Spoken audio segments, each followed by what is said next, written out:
Assalamualaikum warahmatullahi wabarakatuh. Hai anak-anakku semuanya, apa kabar kalian hari ini? Semoga kalian semuanya dalam keadaan yang sehat ya. Berjumpa lagi dalam mata pelajaran PPKN di level 9 ini. Sebelum memulai pembelajaran pada hari ini, marilah kita bersama-sama membaca basmalah. Bismillahirrahmanirrahim. Oke. Hari ini kita masuk ke bab 6 atau bab yang terakhir di kelas 9, yaitu bela negara dalam konteks Negara Kesatuan Republik Indonesia. Nah, kenapa bela negara itu sangat penting? Perlu kalian tahu bahwa di era globalisasi ini, ancaman, gangguan, kemudian hambatan dari luar maupun dari dalam negeri, setiap hari kita akan merasakan. Nah, itu adalah alasan kenapa bela negara itu harus kalian pelajari. Tentunya bertujuan untuk memperkokoh kesatuan dan kesatuan masyarakat Indonesia. Kalian juga sering mendengar di berita di televisi atau koran atau bahkan di handphone kalian, kalian sering mendengar yaitu tawuran antar pelajar, kemudian bentrok antara warga A dan B. Kemudian ada pertikaian antara umat agama A dan agama B. Nah, itu akan menjadi suatu tindakan yang dapat menyebabkan runtuhnya kesatuan dan kesatuan bangsa Indonesia. Nah, maka dari itu kita berkewajiban untuk mempelajari bela negara. Nah, yang pertama, makna bela negara atau pengertian bela negara. Nah, di sini bela negara adalah sikap dan perilaku warga negara yang dijiwai oleh kecintaannya kepada negara Republik Indonesia. Nah, di sini perlu kalian tahu bahwa bela negara itu adalah bentuk cinta, bentuk kasih sayang dari masyarakat kepada negaranya. Kalau kalian misalnya cinta terhadap orang tua, maka apapun akan kalian lakukan demi orang tua kalian untuk membahagiakan orang tua kalian, betul kan? Nah, begitu juga dengan bela negara ini. Kalau kalian cinta dengan Indonesia, maka uh, akan melakukan apapun demi terwujudnya tujuan negara. Terlebih soal persatuan dan kesatuan negara. Seperti itu ya. Setelah kita mempelajari tentang pengertian bela negara tadi secara umum, nah kita mempunyai kewajiban untuk melaksanakan bela negara. Itu harus sesuai dengan Pancasila dan juga Undang-Undang Dasar. Jadi kita tidak boleh melanggar Pancasila ataupun Undang-Undang Dasar tersebut. Nah, kemudian ada tujuan bela negara. Yang pertama adalah melestarikan budaya.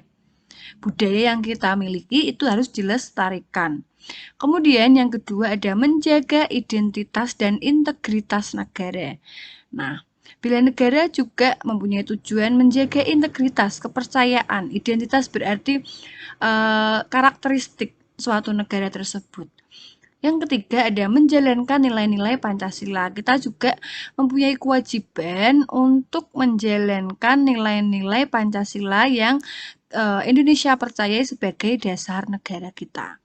Nah, kemudian perlu kalian ketahui bahwa itu ada di bawahnya, ada bela negara adalah kewajiban setiap warga negara, tidak hanya pejabat publik. TNI dan Polri. Jadi semua warga negara itu mempunyai kewajiban dalam bela negara, dalam mempertahankan Indonesia, dalam menjaga integritas Indonesia. Itu adalah semua uh, adalah kewajiban kita semuanya, tidak terkecuali. Tidak hanya TNI, Polri, Presiden atau siapapun, tapi semua warga negara Indonesia.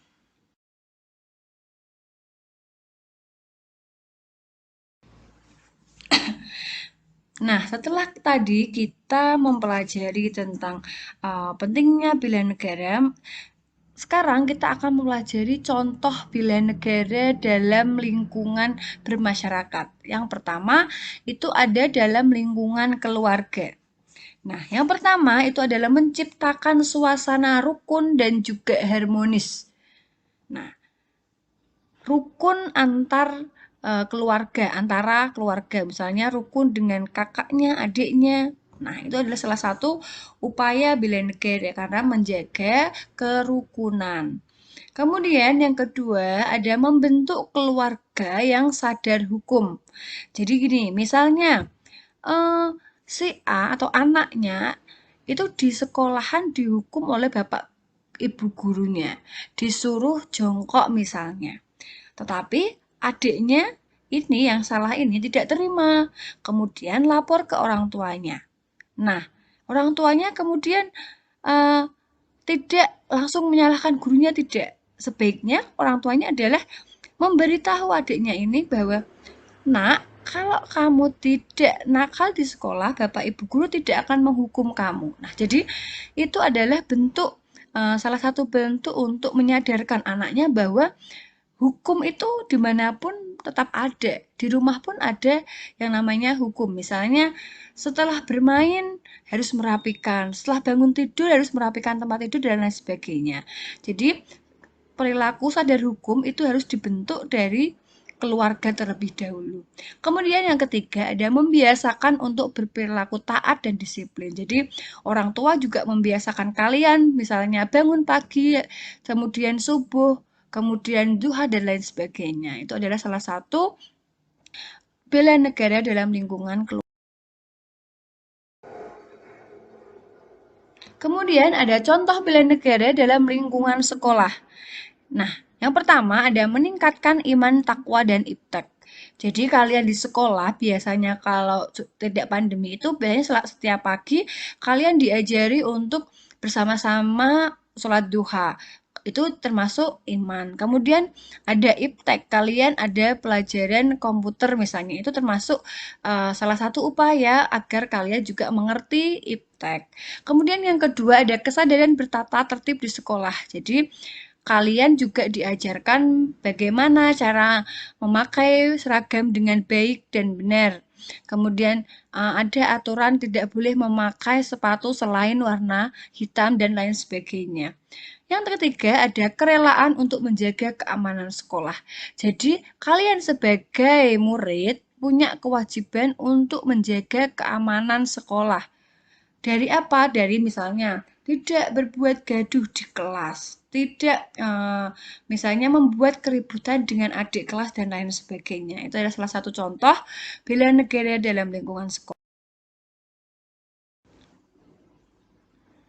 Kemudian ada contoh bela negara di lingkungan masyarakat.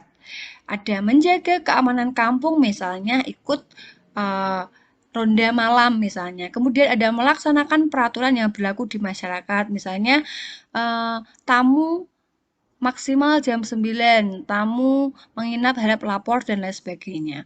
Kemudian yang terakhir ada menciptakan suasana rukun, damai dan aman. Jadi di masyarakat pun sama, kita juga punya kewajiban untuk menjaga kerukunan.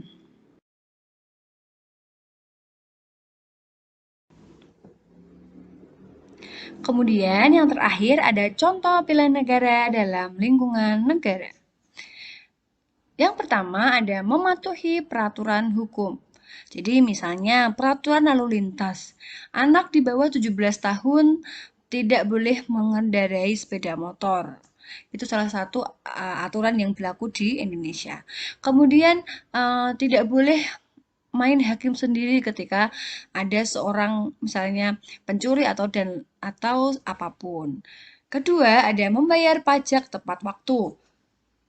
Jadi, orang tua kalian itu sering membayar pajak, entah pajak kendaraan bermotor, pajak bumi dan bangunan, dan lain sebagainya.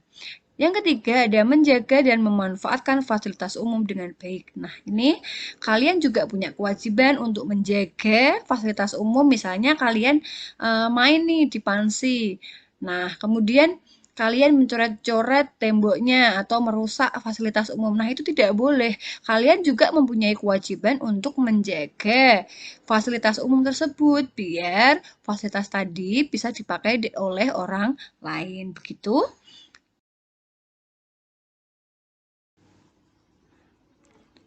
Oke, cukup sekian dulu pembelajaran pada hari ini.